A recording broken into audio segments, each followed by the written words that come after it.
Imagina que mañana, a la hora de comer, interrumpen todos los canales de televisión del planeta a la vez.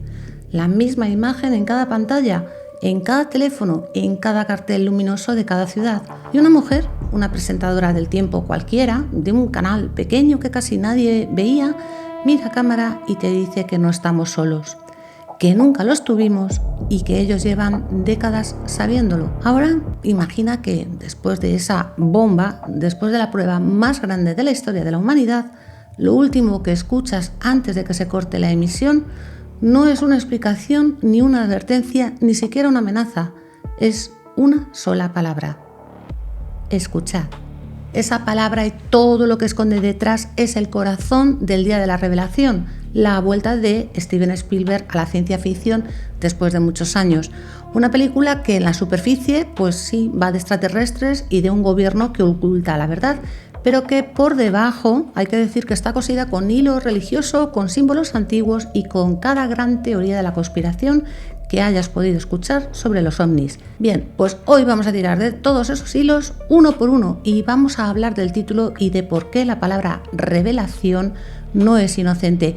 Vamos a hablar de los dos niños elegidos y de por qué se parecen tanto a un profeta y a su intérprete. Y vamos a hablar de los nombres escondidos en los personajes, del número que aparece una y otra vez y de esa última palabra que es mucho, mucho más vieja que la película. Y hay tres cosas que te quiero pedir que tengas en la cabeza desde ya, porque las vamos a destripar más adelante y son las que de verdad ponen los pelos de punta. 1. Hay una escena de posesión entre Jane y Noah, que es calcada a un exorcismo católico, y no es casualidad que Jane precisamente sea una monja. 2. Los visitantes se disfrazan de animales y la elección de cada animal tiene un porqué que te va a cambiar cómo ves la película. Y 3. Existe una teoría real, la del científico Jacques Vallée, que dice que estos seres nunca vinieron de otro planeta y que explica por qué llevan disfrazándose de ángeles y demonios desde hace siglos. Bueno, pues estas tres guárdalas porque llegamos a ellas. Y si te gusta el cine, que se queda contigo después de los créditos, quédate hasta el final porque el verdadero mensaje de la película no está en la pantalla, está en cómo reaccionas tú.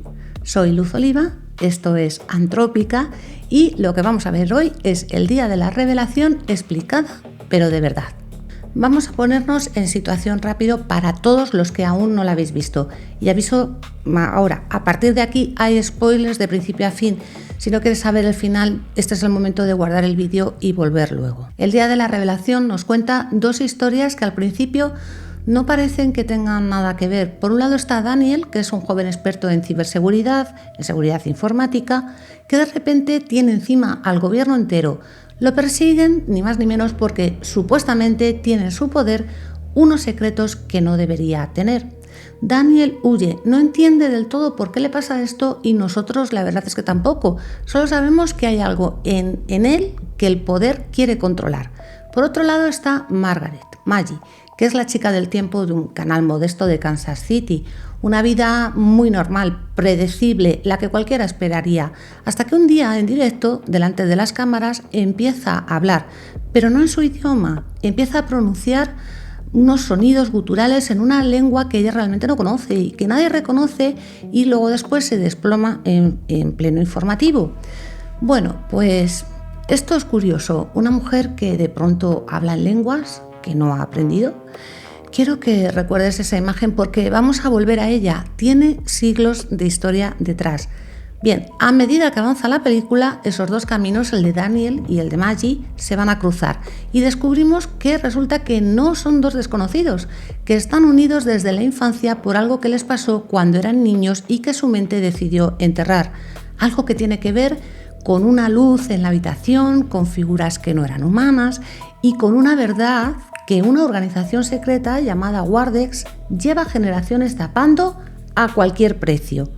La película, tengo que deciros que es a la vez un thriller de persecución, una historia de conspiración de manual y poco a poco, casi sin que te des cuenta, se va convirtiendo en otra cosa, en algo más parecido, y lo digo así, a una experiencia espiritual, a una revelación en el sentido más religioso de la palabra, y de eso justamente va el resto de este vídeo.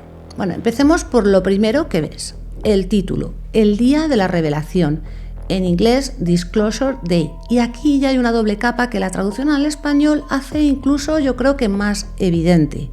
Disclosure en inglés es una palabra muy concreta, es la que usa toda la comunidad que lleva pidiendo años y años que los gobiernos confiesen lo que saben sobre los ovnis. El Disclosure Movement, el movimiento por la revelación. Es un término casi técnico de las teorías de la conspiración ovni. Cuando alguien habla de disclosure, está hablando del día en que supuestamente el gobierno de Estados Unidos admitirá por fin que los extraterrestres existen y que llevan décadas guardando el secreto. Así que, por un lado, el título podemos decir que es político, es terrenal, porque habla de archivos clasificados, de hangares secretos, de documentos tapados, pero en español elegimos otra palabra, revelación, y revelación es una palabra con un peso enorme, porque revelación es también el otro nombre del último libro de la Biblia, el Apocalipsis, que significa literalmente revelación, descubrir lo que estaba oculto, vaya, quitar el velo. ¿Lo ves? Las dos cosas son la misma, el disclosure de los conspiranoicos y el apocalipsis de los creyentes significan exactamente lo mismo, el momento en que se va a levantar el velo y la humanidad por fin va a ver una verdad que cambia todo y que habían escondido. Spielberg no eligió ese título por casualidad, porque realmente está jugando con las dos ideas a la vez. Te está diciendo, esto va de un secreto de Estado, sí, pero también va del fin de un mundo y el principio de otro. Va de apocalipsis, pero no del apocalipsis de las explosiones y el fuego, sino del original, del de verdad, el día en que se corre la cortina. Y fíjate en un detalle que es pura intención. Durante toda la película, de fondo suenan noticias, conflictos entre países, amenazas de guerra. La Tercera Guerra Mundial está siempre por ahí revoloteando, la sombra de precisamente de este tercer conflicto mundial que parece que está a punto de empezar en Corea. Es decir, el mundo se está acercando a su propio fin por su cuenta por culpa del odio entre humanos, justo cuando llega la revelación de que no estamos solos. Es el escenario clásico del apocalipsis bíblico, un mundo al borde del abismo dividido en guerra. Y en mitad de ese mundo aparece un mensaje del cielo, literalmente del cielo, de las estrellas. La película está construyendo ladrillo a ladrillo una estructura de profecía y los protagonistas, como vamos a ver ahora, no son personajes cualquiera dentro de esa estructura. Aquí está para mí la capa más bonita de toda la película y la más claramente religiosa. Daniel y Maggie no fueron elegidos al azar. La película deja clarísimo este hecho. De niños los dos fueron llevados a una nave y ahí ocurrió algo que marcaría el resto de sus vidas. Unos seres no humanos pusieron en ellos una capacidad, un don, algo que ningún otro ser humano tiene. Y fíjate cómo reparten ese don, porque no les dan lo mismo a los dos, les dan piezas distintas pero que solamente pueden funcionar juntas. Daniel recibe la capacidad de comprender, de entender lo incomprensible, de descifrar patrones, lenguajes, mensajes que para cualquier otra persona serían puro ruido. Daniel es el que oye y entiende, pero Maggie recibe la capacidad de transmitir, la capacidad de comunicar y de llevar el mensaje al resto del mundo. Por algo es presentadora de televisión y por algo su trabajo, su vida entera, consiste precisamente en esto, en hablarle a una cámara y que millones de personas la estén escuchando. Uno recibe la palabra, la otra la lleva al pueblo. ¿Y sabes a qué se parece eso muchísimo? Pues a la estructura de la profecía en la tradición judeocristiana. El profeta en la Biblia no es un adivino que ve el futuro.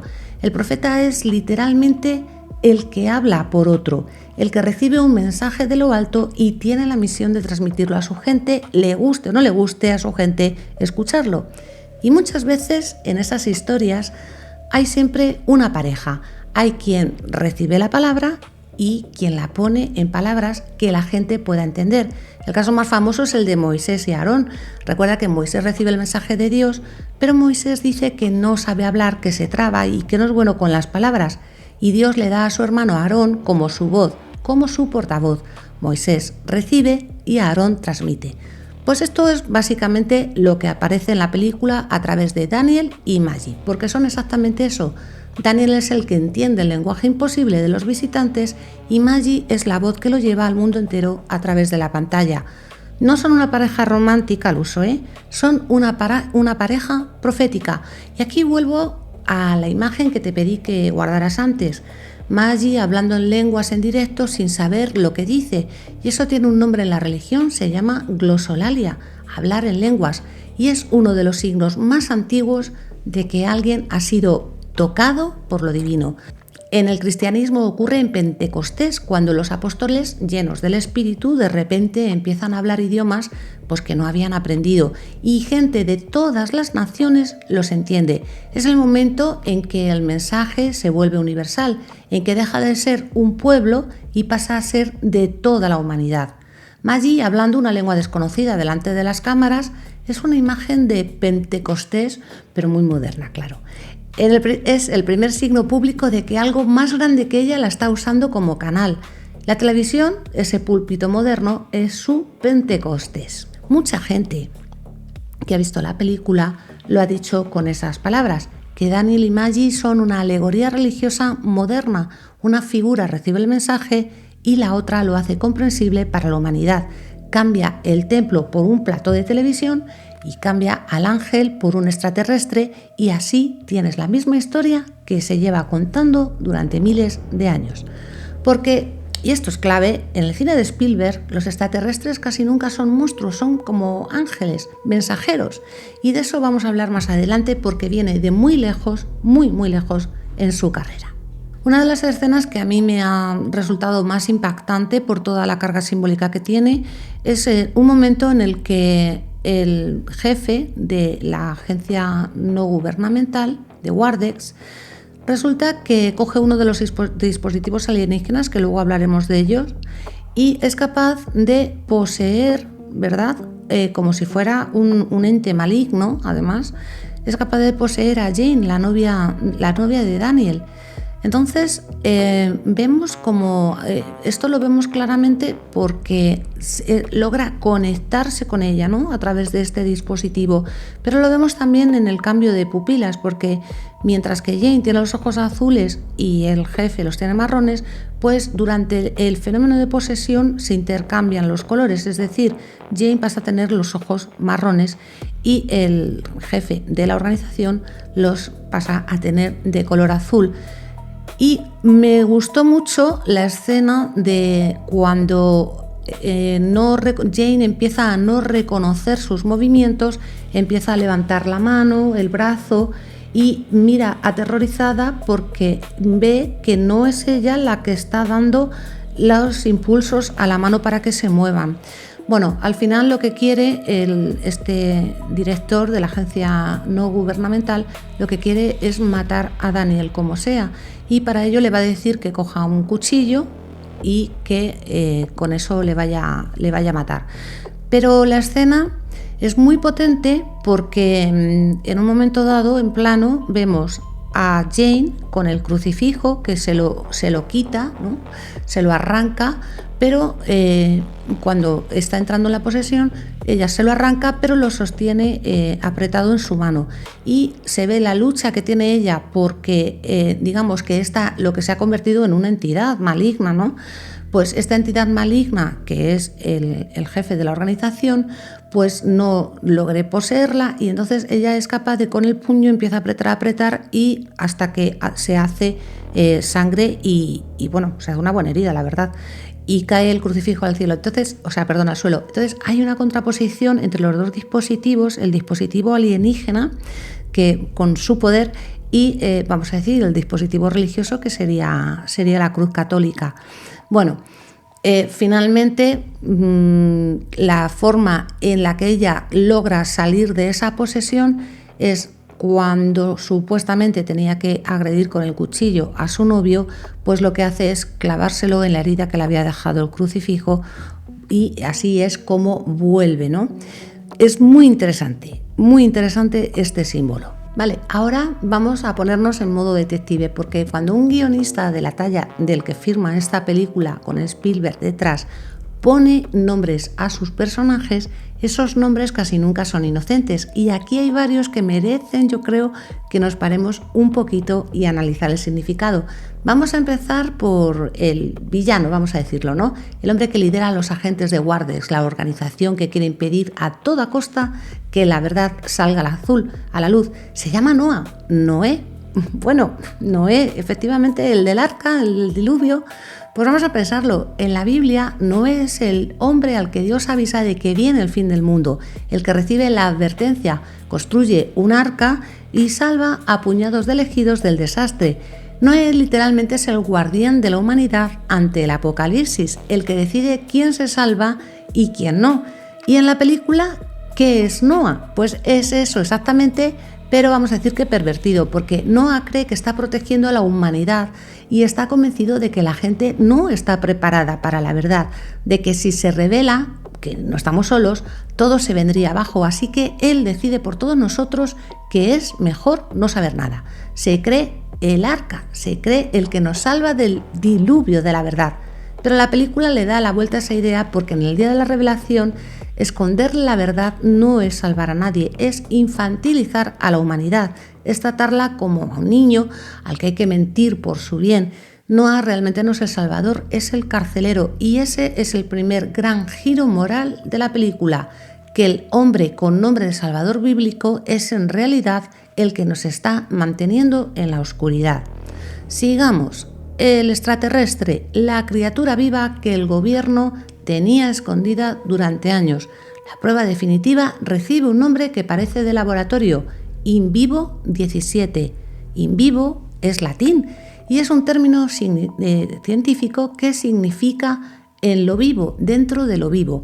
Se usa en biología para los experimentos que se hacen sobre un organismo vivo, pero no en una probeta. Es decir, el nombre mismo nos está recordando que esta criatura ha sido tratada como un sujeto de experimentación, como una cosa viva sobre la que se hacen pruebas.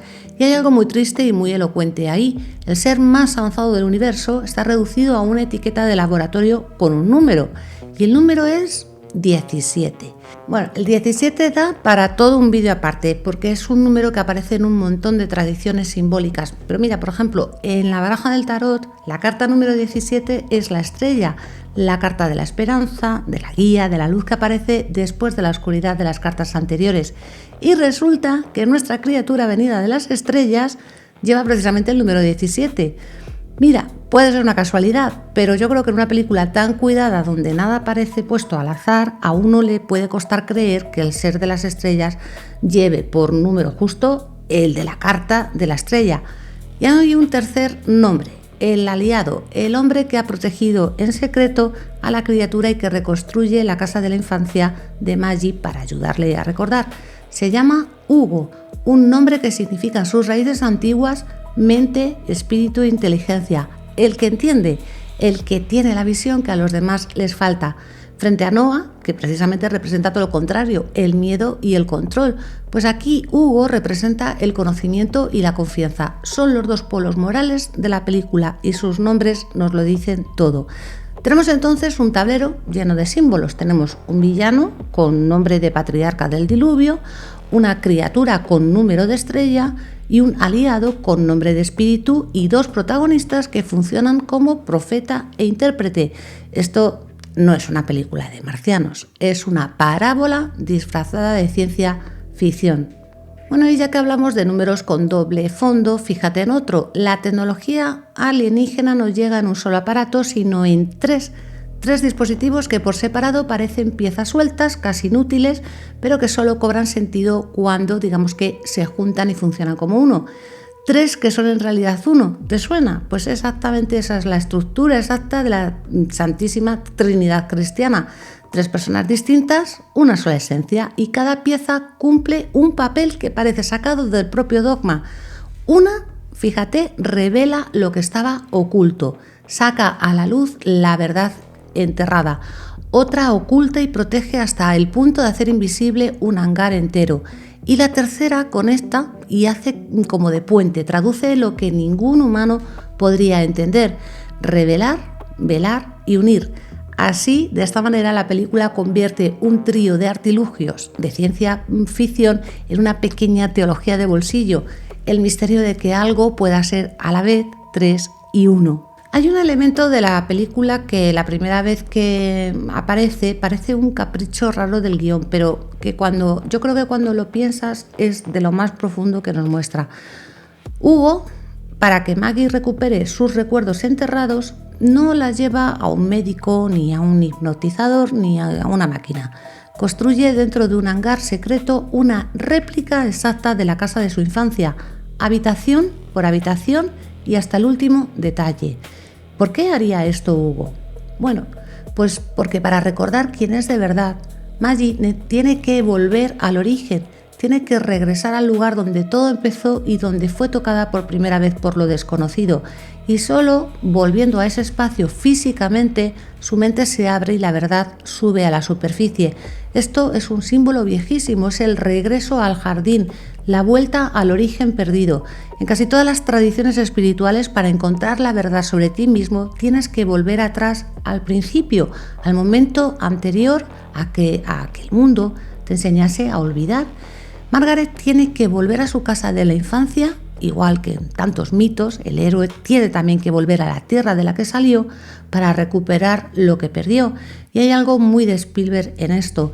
En su cine, la infancia ya sabes que es sagrada. La casa familiar, el suburbio, el dormitorio del niño son siempre lugares casi mágicos donde lo extraordinario puede entrar. Si no, acuérdate de E.T., el alienígena se esconde precisamente en la casa, en el armario, entre los juguetes de un niño. La habitación infantil es, en Spielberg, la frontera por donde se cuela todo lo divino. Pero esa casa reconstruida esconde otro cuento debajo, mucho más antiguo y más oscuro: Hansel y Gretel. Bien, Hansel y Gretel, ya sabes, es la historia de dos niños arrancados de su hogar y atraídos hacia una casa donde un ser los examina y experimenta con ellos. Es una abducción contada como cuento de hadas, casi podríamos decir, y así todo nos encaja, porque la bruja no asalta a nadie, construye una casa de caramelo, algo irresistible y tierno para que los niños se acerquen solos sin miedo. Es exactamente lo que hacen los visitantes al disfrazarse de animalitos amables. Y está el detalle que lo corona: las migas de pan. Hansel deja un rastro para volver a casa, pero los pájaros se lo comen y ya no encuentran el camino. Eso es calcado el recuerdo pantalla. El sendero de vuelta a la verdad existe, pero algo se lo come, se borra. Por eso Hugo tiene que reconstruir esa casa entera ladrillo a ladrillo. Si las migas desaparecieron, hay que rehacer el rastro completo para que Margaret pueda volver al origen y recordar. La casa replicada es el rastro de migas reconstruido. Te dije que los visitantes se disfrazaban de animales y que la elección no era inocente. Vamos a eso porque es uno de los detalles, yo creo que más bonitos y más raros de toda la película. Cuando los seres entran de noche en la habitación de los niños, no aparecen como los típicos grises de ojos enormes que dan un poco de miedo. Aparecen camuflados, adoptan la forma de animales tiernos, amables, para que la imagen no asuste al pobrecito niño, ¿no? Para que un niño, cuando se despierte y vea eso a los pies de su cama, no grite, sino que confíe. Claro, párate un segundo en lo que eso significa. Significa que estos seres entienden el miedo humano, que saben que su forma real nos aterraría y que por compasión eligen una máscara que podamos soportar. Eso no es lo que hace un depredador, es lo que hace un padre cuando le habla a un niño pequeño con voz suave. Es otra vez la empatía como tema central de la película. Hasta su manera de presentarse está pensada desde el cuidado. Y aquí es donde la cosa se vuelve muy apasionante, porque no eligen 4 animales al azar, eligen exactamente estos: un ciervo, un zorro, un cardenal rojo y lo que yo creo que es un mapache. 4 animales de bosque norteamericanos, los que cualquier niño de Kansas reconocería del patio de su casa. Son familiares, más o menos domésticos, tranquilizadores, domésticos en el sentido de que se conocen. Pero cuando rasgas el simbolismo de cada uno, descubres que están elegidos, yo creo que con una precisión de relojero. Así que vamos uno a uno. Bien, vamos a ver el ciervo, que yo creo que es quizá el más sagrado de los 4. En el cristianismo, el ciervo es el alma que busca a Dios. Aquel salmo que dice: como busca la cierva las corrientes de agua, así te busca a ti, Dios mío, mi alma. Pero hay más. En las leyendas de San Huberto y de San Eustaquio, a estos hombres se les aparece un ciervo con una cruz luminosa entre los cuernos y esa visión los convierte. O sea, que el ciervo es literalmente el animal que trae la revelación, el que porta la cruz entre las astas. Y fíjate en un detalle, a los ciervos se les caen los cuernos cada año y les vuelven a crecer. Muerte y renacimiento, resurrección. El ciervo es el mensajero gentil que conoce el camino entre este mundo y el otro. El zorro, aquí cambia el registro y de qué manera, porque mira, el zorro en casi todas las culturas es el astuto, el embaucador, el que engaña y sobre todo el que cambia de forma. En el folclore japonés, el zorro, el kitsune, es un ser que se transforma, que adopta forma humana para mezclarse entre nosotros y que además es mensajero de un dios. ¿Lo ves? El zorro no representa el mensaje, representa el disfraz en sí mismo, es la película guiñándote un ojo. Sí, estoy disfrazado y soy muy bueno disfrazándome. Es esa máscara consciente de que es una máscara. El cardenal rojo, que este es mi favorito por lo descarado del símbolo, porque es el único de los 4 que lleva el nombre de un cargo de la Iglesia Católica, los cardenales, los que visten de rojo. Pero es que además, en la cultura popular norteamericana, hay una creencia muy extendida, y es que cuando se te aparece un cardenal rojo es un ser querido que ha muerto que viene a visitarte o un ángel que anda cerca. Cuando aparecen los cardenales, los ángeles están cerca, dice el refrán.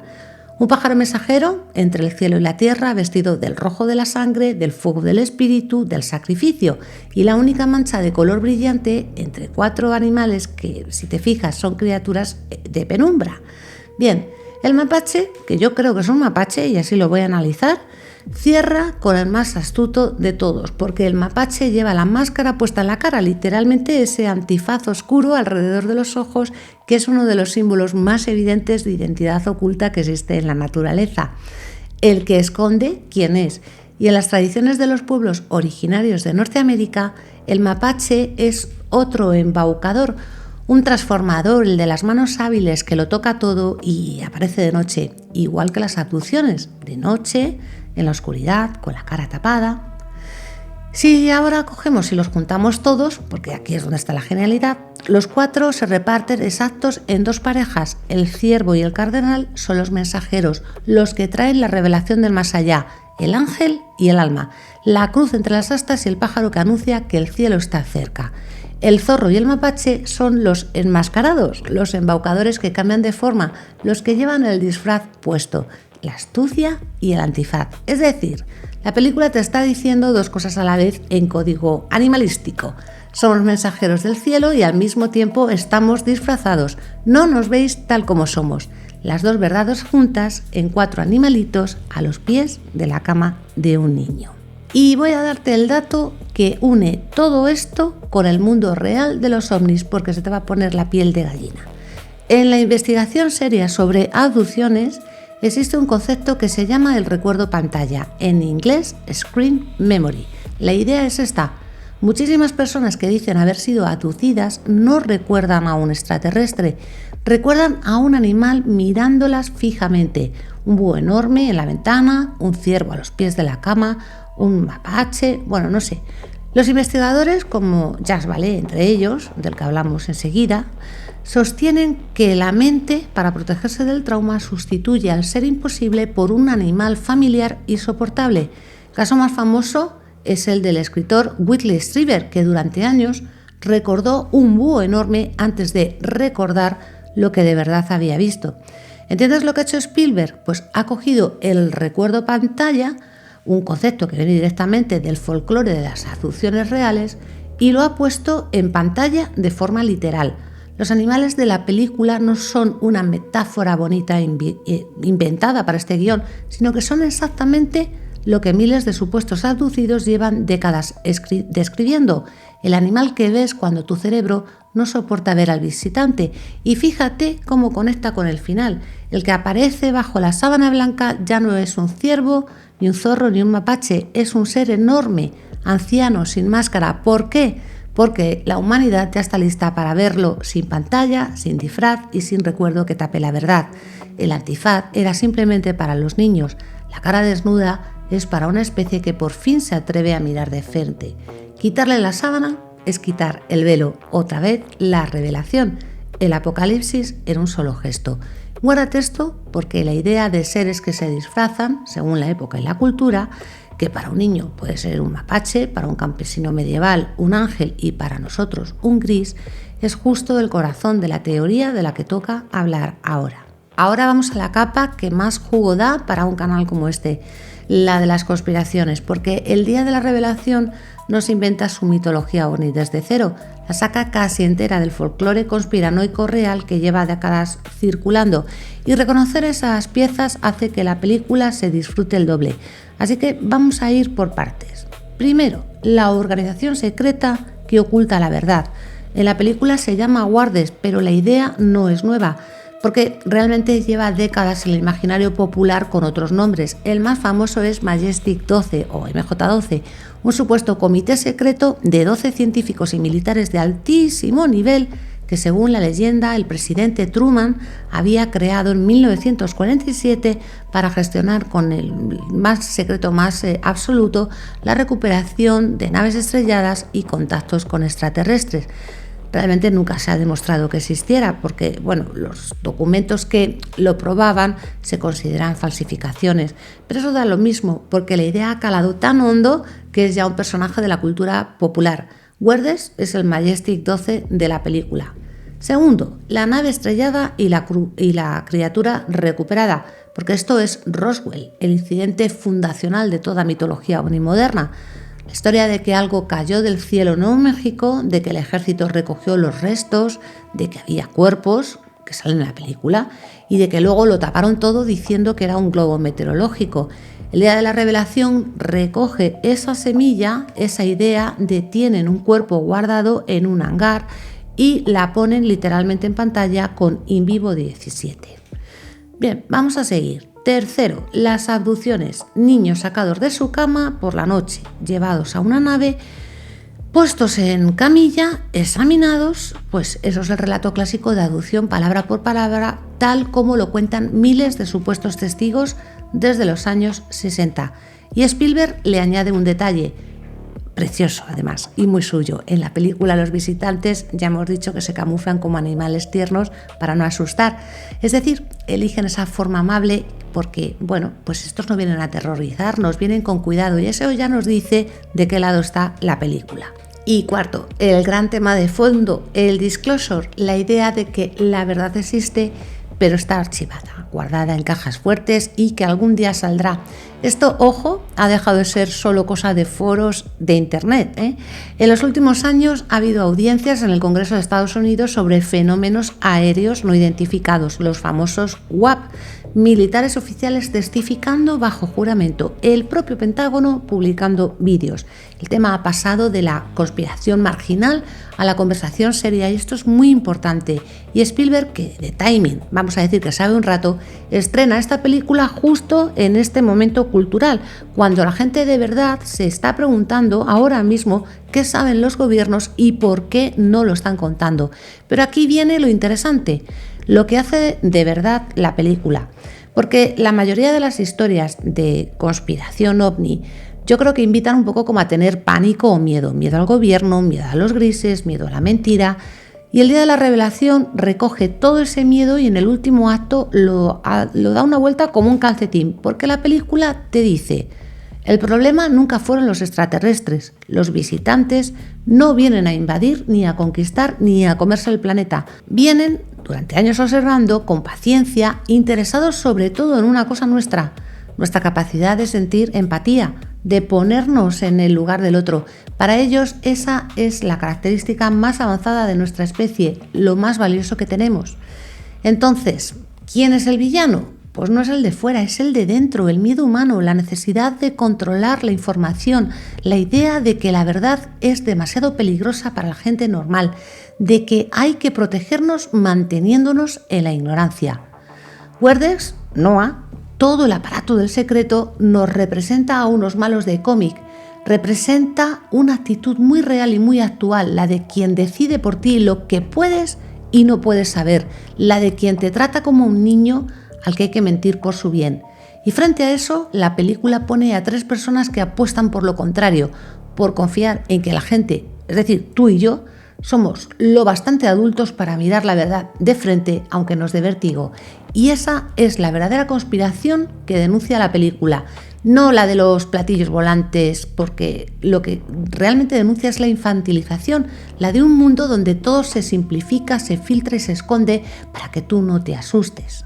Y llegamos al tercer caso que te dije que te iba a comentar al principio, la teoría que lo une todo, la posesión de Jane, los animales, los ángeles, los demonios, la teoría de Jacques Vallée. ¿Quién es Jacques Vallée? Bueno, pues un hombre que mucha gente no conoce, pero que es una de las figuras más serias y más raras de todo este mundillo ovni. Vallée es un científico francés de verdad, informático y astrónomo que trabajó en proyectos de la NASA y que, por cierto, inspiró un personaje de la propia Encuentros en la tercera fase de Spielberg. O sea, que el vínculo entre Vallée y Spielberg vamos a decir que viene de lejísimos. No es casualidad que su sombra también planee sobre esta película, porque Vallée empezó como todo el mundo, pensando que los ovnis eran naves de otros planetas, máquinas de visitantes de Marte o de donde fuera, da igual. Pero cuanto más estudiaba los casos, más se daba cuenta de que algo no cuadraba con esa idea tan sencilla y formuló una teoría distinta, incómoda, que cambió el campo entero. Se le conoce como la hipótesis interdimensional. La idea resumida para todos los públicos es esta: ¿y si estos seres no vienen de otro planeta, sino de otro plano, de otra dimensión, de otro nivel de la realidad que está aquí mismo solapado con el nuestro y al que normalmente no tenemos acceso? No vendrían de lejos del espacio, sino que vendrían de al lado, pero en una capa de la realidad que nosotros no somos capaces de ver. Y Vallée, en este caso, dio un paso más, el paso que conecta directamente con esta película. Se puso a estudiar el folclore antiguo, las leyendas de hadas, de elfos, de duendes, los relatos de gente raptada por el pueblo pequeño, las apariciones de ángeles, los encuentros con demonios, las visiones religiosas, y descubrió que las historias eran casi idénticas a las abducciones modernas. Seres luminosos que entran de noche, personas que son llevadas a otro lugar y devueltas con el tiempo alterado, mensajes proféticos, marcas en el cuerpo, criaturas que se aparecen con una forma y luego con otra. La conclusión de Vallée fue tan elegante como inquietante. Quizá siempre ha sido el mismo fenómeno, el mismo algo que ahora interpretamos como extraterrestres, es lo que nuestros abuelos interpretaron como hadas y lo que sus abuelos a la vez interpretaron como ángeles y demonios. Fenómeno no cambia, cambia el disfraz según lo que cada época sea capaz de entender. En la Edad Media te aparecía como un ángel porque tu mundo era religioso. Esto, por cierto, lo tenéis aquí en este capítulo anterior, os lo dejo por aquí. Pero bueno, hoy te aparece como un ser de otro planeta porque tu mundo es tecnológico y científico. Misma realidad, traje distinto. Y ahora, ¿entiendes por qué te pedí que guardaras lo de la posesión de Jane y lo de los animales? Pues aquí lo tienes, porque la película de Spielberg está construida de arriba abajo sobre la idea de Vallée, unos seres que se disfrazan de animales para hablarle a un niño, una esmonja que entra en algo idéntico a una posesión demoníaca, pero que en realidad es un contacto malo. Una mujer que habla en lenguas como las místicas de los conventos, un mensaje final que es la primera palabra de una oración judía. Todo el tiempo la película te está diciendo lo mismo que Vallée, que la religión y el fenómeno ovni quizá nunca fueron cosas tan distintas, que los ángeles de ayer y los marcianos de hoy podrían ser el mismo visitante llamando a la misma puerta con otra cara. Vallée tiene una idea todavía más fuerte, que se llama la del sistema de control. Dice que este fenómeno, sea lo que sea, parece comportarse como un termostato porque aparece justo lo suficiente como para empujar la humanidad en cierta dirección, para moldear nuestras creencias, nuestras religiones y nuestra forma de mirar el cielo. Ni tampoco que lo olvidemos, ni tanto que lo entendamos del todo. Lo que hace es educarnos despacio a lo largo de los siglos. Claro, y ahí es donde la película de repente, pues yo creo que da un poco de vértigo, porque si Vallée tiene razón, entonces el día de la revelación del título no sería el primer contacto, sino que sería solo la última vez que el visitante se quita el disfraz que lleva puesto desde el principio de la historia humana. La revelación no sería que existen, sería que siempre estuvieron aquí con otros nombres y nosotros sin saberlo llevamos milenios construyendo religiones enteras alrededor de sus visitas. Si esta idea te ha volado un poquito la cabeza, escríbeme en los comentarios si te suena más a ciencia ficción o si crees que Vale realmente toca algo real, porque bueno, ya sabes que leo todos los comentarios y además de ahí salen los próximos vídeos. Y ahora sí, después de los animales, los ángeles y los demonios, vamos al final de la película a esa última palabra. Escuchad, que con todo esto encima ya no significa lo mismo que hace media hora. Y así llegamos al final, el momento por el que la gente sale del cine discutiendo. Recordemos cómo es. Daniel, Maggie y Hugo consiguen entrar en el plató de la televisión de Kansas City, interrumpen la programación y ante el mundo entero sueltan la bomba. Emiten los archivos secretos de Wardes, décadas de vídeos ocultos, naves, criaturas, experimentos, el secreto más grande de la historia destapado de golpe, en directo y para todo el planeta. Y entonces, cuando ya parece que lo hemos visto todo, llega una furgoneta blanca, bajan una silla de ruedas cubierta por una sábana blanca y debajo está él, Invivo 17, el extraterrestre vivo más grande y más viejo que los de los vídeos, un anciano de las estrellas.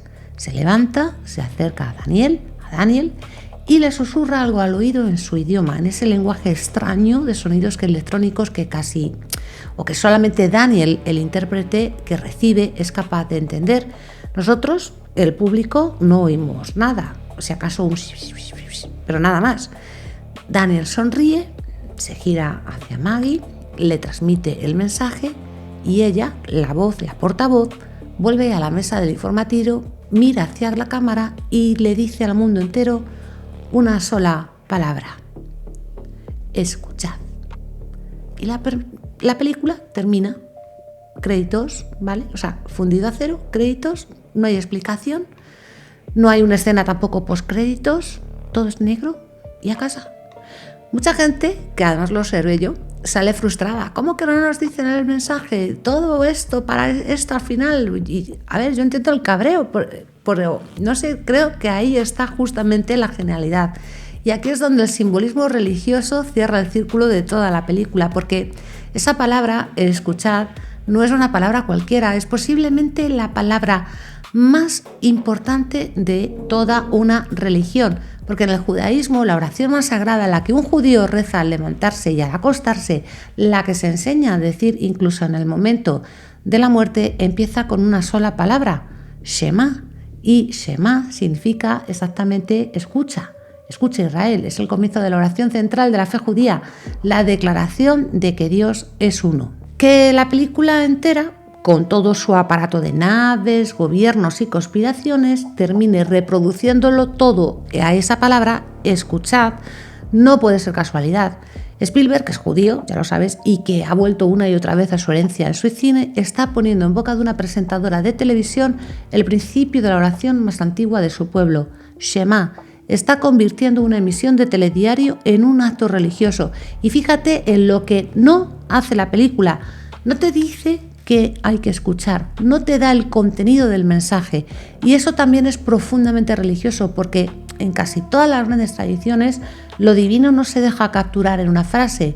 Dios, lo trascendente, lo que sea que haya ahí arriba, no te da un eslogan, te da una llamada, una dirección. Escucha, lo demás depende de ti. Spielberg lo ha dicho a su manera. Lo que diga el extraterrestre no importa. Lo que importa es que cada uno de nosotros imagine cuál sería el mensaje más importante que una civilización superior tendría para nuestra especie. Y al hacernos imaginarlo, nos obliga a mirarnos, porque lo que tú crees que nos diría un ser más sabio que nosotros, dice mucho más de ti que de él. El mensaje al final es el silencio, es el espacio en blanco que tú tienes que rellenar. Y la única instrucción que te dan para rellenarlo es la más vieja del mundo. Cállate y escucha. En la superficie, El día de la revelación es un thriller de conspiración, ni un secreto de Estado, una organización que tapa la verdad, una persecución y una revelación final ante el mundo entero. Bebe directamente de Roswell, del Majestic 12, de las abducciones y por supuesto de todo el folclore que llevamos décadas escuchando. Una capa por debajo es una parábola religiosa. dos elegidos tocados desde niños, uno que recibe el mensaje y otra que lo transmite igual que un profeta, y su voz. Una mujer que habla en lenguas como un pentecostés. Una es monja, Jane, que vive algo idéntico a una posesión rodada pues de una manera, la verdad es que bastante inquietante. Lo que le habita no es un demonio, sino es una persona que con una tecnología está haciendo el control mental absoluto a Jane. Tenemos también los seres estos que se disfrazan de animales tiernos, igual que los sagrados se ha vestido siempre de cordero, de paloma o de ciervo para poder acercarse a nosotros. Un villano con nombre de Noé que se cree el arca y en realidad realmente no es el guardián del arca, es un auténtico carcelero. Una criatura con número de estrella y un final que reduce todo el universo a la primera palabra de la oración más antigua, Shema, escucha, y por debajo de todo eso, la sombra de Yahvé, la sospecha de que los ángeles de ayer, las hadas de las leyendas y los marcianos de hoy quizás sean el mismo visitante quitándose un disfraz tras otro a lo largo de los siglos. Que la revelación no sea que existen, sino que siempre estuvieron aquí. Y en el fondo de todo, yo creo que hay una sola idea muy sencilla y muy difícil, que el verdadero misterio nunca fueron los de fuera, éramos nosotros, que la pregunta no es ¿están ahí?, sino ¿estamos realmente preparados para escuchar? Que en un mundo al borde de la guerra, dividido, asustado, donde la verdad se esconde y todo se infantiliza, la mayor revolución posible es la más antigua, dejar de gritar y empezar a escuchar al de fuera y sobre todo al de al lado. Por eso el extraterrestre no nos da tecnología ni armas, ni la cura de nada, nos da una sola orden en una sola palabra y nos deja a oscuras con esa palabra resonando para que cada uno decida qué hacer con ella. Bueno, y aquí es donde te paso la pelota a ti, porque la película hace una pregunta que no tiene respuesta en pantalla y por lo tanto la tienes que responder tú. Si mañana una presentadora del tiempo interrumpiera todos los canales del mundo y te dijera que no estamos solos, y si justo después un ser más viejo que nuestra civilización te pidiera una sola cosa, escuchad, ¿qué crees que nos diría si de verdad lo dejáramos hablar? ¿Cuál es para ti el mensaje más importante que una inteligencia más sabia que la nuestra tendría para la humanidad? Te leo en los comentarios, ya lo sabes, de verdad. Esa es la mejor parte de la película, que la conversación empieza cuando se apaga la pantalla. En fin, que si este vídeo te ha hecho mirar la película con otros ojos, ya sabes, dale un me gusta, que me ayuda un montón, y suscríbete, bueno, pues si quieres más capítulos, pues eso, desmenuzando símbolos, religiones escondidas y, por qué no, también conspiraciones, ¿vale?